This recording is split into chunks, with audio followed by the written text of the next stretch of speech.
Oke, pendengar KPFM ya, saatnya untuk kita berbincang bersama dengan Andri Wongso ya, dimana saat ini saya sudah tersambung melalui aplikasi Zoom ya, dan juga untuk pendengar KPFM yang sedang mendengarkan melalui Instagram juga selamat pagi ya, dan yang lagi di jalan juga selamat pagi semuanya, dimana untuk pagi hari ini di Coffee Morning Show kita akan membahas tentang nilai kehilangan dalam hidup ya, terlebih di masa pandemi ini. Ngomongin tentang kehilangan, banyak sekali orang-orang yang merasakan kesedihan gitu ya, dan juga kehilangan nih pendengar KPFM. Dan untuk saat ini Sazil sudah bersama dengan Om Awe. Halo, selamat pagi Om. Pagi, penuh syukur, tahu bulan baru Februari, hari baru, Senin baru, luar biasa. Semangat baru Om ya. Iya. Oke, semangat baru juga. Oke, mungkin posisinya bisa di landscape kali Om. Oh, Oke. ya. Sip. Nah, itu dia. Oke. Nah, jadi ngomongin tentang tema kita hari ini nih Om, kita akan membahas tentang nilai kehilangan dalam hidup. Ya, ngomongin tentang kehilangan, apalagi di masa pandemi ini banyak sekali orang yang merasa kesusahan, kehilangan, terlebih yang mungkin menjadi korban dari pandemi ini gitu Om ya. Iya. Nah, itu gimana Om? Ya, jadi sebetulnya dalam masa pandemik seperti sekarang, banyak orang stres, frustasi, depresi itu sebetulnya normal-normal saja. Normal ya. Normal karena beban ini adalah bebannya tidak disangka. Benar banget. Muncul lalu memengaruhi begitu banyak ya, perusahaan, perorangan, toko dan semuanya terpengaruh. Nah, kita mencoba untuk adaptasi.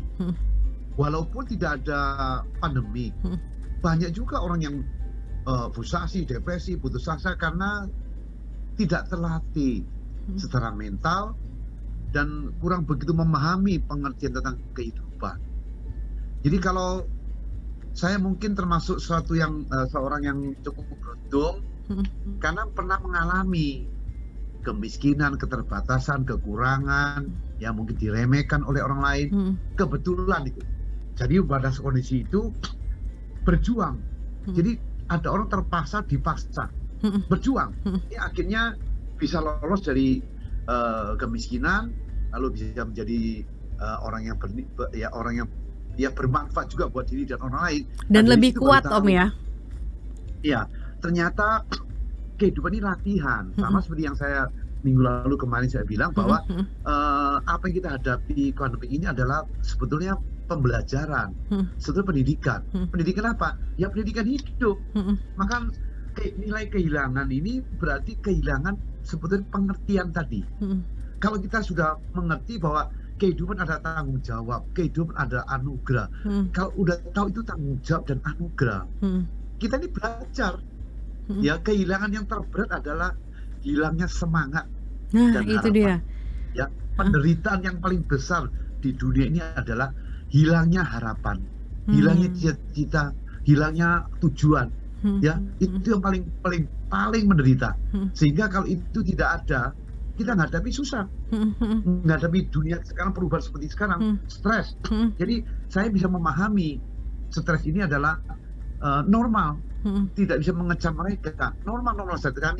Karena manusia itu punya batasan kemampuan. Nah, kalau itu tidak dilatih, nggak akan bangkit. Maka yang paling bagus sekarang adalah menyadari kondisi ini tidak lama. Hidup ini selalu kan bergelombang. Jadi tidak akan terus seperti ini. Nah, untuk tidak terus berarti kita harus punya tough, punya keyakinan tetap, harus punya tujuan-tujuan yang mau diraih. Apa hari ini, apa yang saya mau raih minggu depan. Semua di dalam diri kita ini punya harapan. Kalau harapan tidak dipacu, tidak dikipas, ya akan kehilangan nilai kehidupan karena tertekan oleh keadaan. Padahal semua keadaan itu, ya, semua orang berhasil, semua orang sukses, tidak pernah tidak menghadapi kondisi yang berat. Ya, selalu menghadapi kondisi yang berat dan akhirnya lolos. Maka saya cocok waktu itu di TikTok saya keluarkan sebuah kata-kata dari Albert Einstein. difficulty is life of opportunity. Ya, di tengah-tengah, in the middle of difficulty, di tengah-tengah kesulitan terdapat kesempatan. Jadi kesulitan kita hadapi di tengah-tengah, in the middle of, ya, di tengah kesulitan terdapat kesempatan. Nah itulah, kalau ada kesempatan berarti ada harapan. Kalau kita tidak bisa melihat sebuah kesulitan itu ada kesempatan, ya kita mati. Akhirnya drop, frustasi, depresi, putus asa, bahkan udah apatis. Nah ini kehilangan, padahal hidup ini nggak seperti itu. Hidup ini sementara, sukses besar juga sementara, sukses kecil sementara, sukses yang luar biasa juga sementara, pandemik juga sementara. Yang penting tough-nya kita, kekuatan kita tetap harus ada. Bahwa ini adalah untuk enjoy the life, untuk nikmati kehidupan ini. Dengan demikian kita akan tetap tumbuh menjadi insan yang punya nilai. Jadi nikmati kehidupan ini gitu ya Om ya. Walaupun mungkin kita mengalami yang namanya kehilangan bukan cuma kehilangan harta benda, bukan cuma kehilangan uang dan lain-lain, bahkan kehilangan motivasi itulah ya, dan juga kehilangan semangat itu yang paling bahaya Om ya. Paling utama kehilangan spirit hidup. Nah, itu seperti dia. Orang kehilangan gay spirit, anak muda kehilangan spirit. Kita tahu kenalan sama ini cowok ya, kenalan sama cewek aja, langsung hidup itu, bahaya hidup, malasnya jadi rajin, pelit jadi royal, langsung berubah. Apa? Ada harapan, ada api harapan ini. Maka api harapan ini harus selalu kita kipas, baik tentang kehidupan, baik tentang pergaulan, apa saja. Api ini dihidupkan. Kalau manusia tidak punya api, tidak punya arah, ya sulit. Di dalam diri manusia ada dua mekanis, sukses dan gagal. Kalau mekanis gagal yang dikobarkan, akan muncul frustasi, depresi, ragu-ragu, bimbang, depresi, pasif, mati, kering. Arahnya itu, ngomongnya lemes, ketemunya orang yang sama. Itu mekanis di dalam otak manusia ini yang buatan Tuhan ini. Ada mekanis sukses, ada mekanis gagal, ada juga mekanis sukses. Mekanis sukses ini adalah mesin-mesin otomatis. Begitu saya bilang, saya mau dalam masa pandemi, saya mau latih body saya supaya lebih bagus. Saya mau kurus badan 3 kilo, saya mau kurus badan 5 kilo, saya mau nulis ini, nulis itu, baca buku ini, baca buku itu, saya mau bikin kreativitas, bikin produk baru. Begitu ada harapan aja, terbakar itu mesin sukses tadi berjalan. Mesin kecil-kecil itu hidup, akan narik. Dunia luar akan ditarik oleh pikiran tadi. Maka ini yang dibutuhkan manusia adalah menghidupkan harapan, cita-cita, keinginan. Harus ada. Tidak harus, orang sukses harus duit besar, bukan itu. Di dalam kehidupan kita sehari-hari ada yang bisa dihidupkan. Umpama, saya besok pagi bangun jam 6, tepatkan jam 6, malam tidur jam 10, itu udah harapan.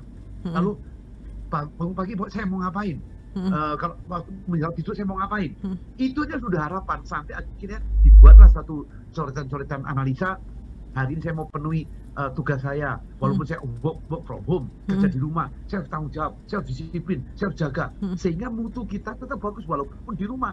Nah kalau sekarang udah nggak terkontrol oleh manajer, tidak terkontrol oleh perusahaan, saya ogah-ogahan terserah, apalagi nggak punya harapan. Orang apa? Merosot. Kualitas kehidupan kita ini merosot, kualitas kerja ini merosot, apalagi nggak dijaga. Ngomongnya memang work from home, kerja di rumah, tapi tidak punya arah. Jadi kualitas apa? Turun. Makin turun mau naik lagi, berat. Susah maka ya Om ya. hidupkan apa yang perlu kita hidupkan di kehidupan kita sehari-hari. Jadi memang kita juga harus afirmasi diri bahwa kita ingin yang lebih baik lagi gitu Om ya. Terus juga kita harus paling tidak punya target gitu ya. Target dalam arti biar target ini bisa bikin kita tuh punya motivasi untuk lebih semangat gitu Om ya. Iya, target harian. Terutama yang kayak senengi apa, hobi saya. Ya dengan demikian pasti ketemu kok. Pasti. Apalagi sekarang ini kalau yang work from home, kerja di rumah. Coba 8 jam di rumah nggak kemana-mana, sisakan untuk kerja. Nah kalau kerjanya ini dikontrol aja nggak bener, apalagi nggak dikontrol, itu menurunkan mentalitas kita, menurunkan kinerja kita, menurunkan ya tadi kinerja kalau turun, akhirnya hasil lemah. Begitu hasil lemah dicek, kita apa cari alasan masih, oh karena pandemi, oh karena ini karena itu. Nggak seharusnya gitu. Biarpun sepi nggak apa-apa, tapi kita kualitas manusianya harus ada, minimal harus ada, dihidupkan ya. Jangan kehilangan semangat hidup tadi. Caranya menghidupkan target-target, keinginan, tujuan. Kalau hidup ada harapan, udah beda, semangat akan muncul. Itu yang paling utama. Dan tidak ada alasan seperti yang tadi saya bilang, Albert bilang, in the middle of difficulty, di tengah-tengah kesulitan terdapat kesempatan. Semua tergantung kita. Kalau kita mau itu, kalau kita nggak ada kesempatan, kita bikin kesempatan, ciptakan kesempatan, atau manfaatkan kesempatan. Banyak sekali kerjaan yang bisa kita ambil. Selama kita bisa menghidupkan mekanisme mesin sukses tadi, semua akan bergairah, akan muncul sendiri. Semua data-data, ketemu orang lain, ataupun berita-berita yang larinya ke semua positif. Ya, benar. Hidup kita ada nilai. Ya, benar. Seperti itu. Oke, nah Om, itu kan tadi satu motivasi untuk kita nih yang produktif ya, tapi mungkin ya memiliki semangat yang kurang gitu ya untuk bisa punya semangat baru gitu ya, terutama buat kita yang merasakan sebuah kehilangan. Nah, gimana caranya nih Om, kalau misalnya nih ini terjadi sama saudara-saudara kita yang mungkin saat ini sedang mengalami atau mungkin terpapar COVID-19 gitu ya Om ya. Biasanya nih para pasien-pasien ini kan memiliki semangat yang kurang gitu kan Om. Nah, terus juga mereka mau melakukan kegiatan produktif itu pun juga susah gitu, terkendala dengan kesehatan dan juga harus mendapatkan support dari kita-kita yang sehat nih Om. Ada nggak sih Om cara untuk bisa meningkatkan semangat lagi nih buat saudara-saudara kita yang mungkin saat ini sedang menjalani isolasi mandiri? Ya, satu yang utama adalah menyadari hidup ini kan anugerah, dibutuhkan satu spirit. Kadang-kadang kenanya apa itu COVID-19 ini, satu, lemah imunitas tubuh, lemah imunitas mental, lemah imunitas batin ataupun spirit. Ini yang bikin jebol. Kawan saya seumur saya minimal ada 6 orang yang jadi korban yang sudah menikah. Ya, jadi banyak apa? Spiritnya, spirit keyakinan kepada diri dan jaganya kurang. Cuma 2 itu aja. Contohnya sekarang kita jaga protokol kesehatan ketat, belum tentu bisa. Ngapain? Itu hal yang kecil loh. Begitu kita mengabaikan, memungkinkan masuk. Lalu mentalnya takut, kena. Tapi kalau kita punya satu spirit bahwa saya kena, pasti ada sesuatu nih. Saya jaga diri, saya yakin bahwa saya dengan pengobatan yang sekarang itu jadi, saya harus berhasil, saya harus sukses, saya harus sehat kembali. Ucapan ini mempengaruhi kelenjar otak dan saraf. Afirmasi diri kembali ya Om ya. Iya, saya sehat. Ucapan ini penting banget, keyakinan tadi, sehingga akan mendatangkan kesehatan tubuh dulu yang bisa membuat kekebalan tubuh. Kekebalan tubuh kalau sudah mental bisa membuat virus tadi nempel. Memungkinkan bisa mati, bisa jadi positif, bisa negatif sekali. Teman saya, anak buah saya sendiri, ibunya, kakaknya, adiknya kena COVID. 4 hari kita sedang ngobrol, kan saya sering kali ketemu, saya ngobrol motivasi. Ternyata 4 hari lewat. Lalu ketua-ketua senam juga ada yang kena. 4-5 hari beres. Jadi yang diutamakan adalah menimbulkan harapan. Saya harus sembuh. Saya sembuh. Ini sementara. Saya sembuh dengan makanan-makanan yang terukur, yang seimbang, ya, tambah olahraga, kumpul-kumpul, guyon, happy. Nah, itu dia. Perasaan happy. Iya. Itu pengaruh. Ya, kalau udah kena pulsasi, kepikiran tambah masuk. Dan merasa sendiri Om ya. Iya. Nah, itu kalau tidak diatasi secara mental, pengaruh sekali. Saya kira pengaruh mental. Biarpun makan kesehatan yang paling bagus, kalau dirinya takut terus merosot itu. Maka harus seimbang antara terutama pengobatan, jaga badan, cuci tangan, protokol kesehatan biasa itu, dan meyakini saya sembuh. Saya sembuh, tambah doa kepada Tuhan. Keyakinan itu lalu kita sebagai teman terus mendorong. Ya, Ya, kita harus seperti support. hari ini kawan saya yang badminton juga kena COVID sudah seminggu. Tentu kita ajak guyon, tentu kita ajak keyakinan, kita tetap bilang nanti segera sembuh, kita lawan, nanti kita main. Beberapa ini sudah mulai berubah. Kenapa? Komunikasi tadi, kita terus support terus membuat daya pikir yang tadi jelek menjadi tetap positif. Nah, positif ini loh, sikap positif dan sikap happy ini pengaruh besar terhadap imunitas tubuh kita. Oke ya, jadi buat saudara-saudara kita yang saat ini sedang menjalankan perawatan ya Om ya, karena terpapar dengan COVID-19, salah satu hal yang memang harus dijaga itu adalah imunitasnya. Ya, dengan cara kita harus happy ya Om ya.